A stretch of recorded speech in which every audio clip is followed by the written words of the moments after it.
Rally sa General Santos City, naging mapayapa dahil sa isinagawang mahigpit na seguridad na General Santos PNP.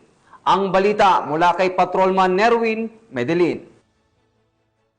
Ito naman ang nagaganap na rally dito sa Plaza General Santos City. Iyan ang naging pahayag ni Police Colonel Nicomedes P. Oliver Jr., ang City Director ng General Santos City Police Office, matapos ang rally ngayong Setyembre 21 sa Plaza General Santos City. Mahigpit ang ginawang pagbabantay ng buong puwersa ng kapulisan upang matiyak na ligtas at maayos ang sitwasyon. Sa pangunguna ng General Santos City Police Office at sa tulong ng iba't ibang unit ng Police Regional Office 12, nakapwesto ang mga pulis sa strategic areas, nagsagawa ng checkpoints at nagpapatrolya sa paligid ng lungsod. Bunsod dito, walang naitalang seryosong insidente at nananatiling mapayapa ang buong kaganapan. Gayunpaman, hindi naiwasan ang abala sa mga motorista at residente dahil sa matinding trapiko dulot ng pagtitipon. Hasol kayo ng kuhan, dali nila, makakusog traffic.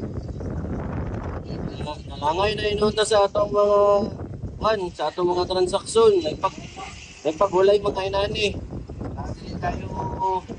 Dili kayo pinigas sa mga kuhan, mga nagapiyahiro. Sa kabila ng abalang idinulot ng kilos protesta, nananawagan ang PNP na gamitin ang mas maayos na paraan ng pamamahayag Sa ating mga kababayan, hindi naman sana, iiwasan natin yung pag-join sa rally para hindi na tayo dagdag ng violation ng traffic dito. Buhol-buhol pa yung ating traffic law dito sa siyudad ng General Santos City. sa kanilang mahigpit na pagbabantay. Tiniyak ng Gensan PNP na mapayapa at ligtas ang lungsod. Muling ipinaalala ng kapulisan na ang tunay na pagbabago ay mas nakakamtan sa mapayapang paraan na pagkikipag-ugnayan kaysa sa lansangan. Mula dito sa General Santos City, ako ang inyong PNN correspondent, Patrolman Nerwin J. Medelin, alagad ng batas, taga-taguyod ng Balitang Pulis.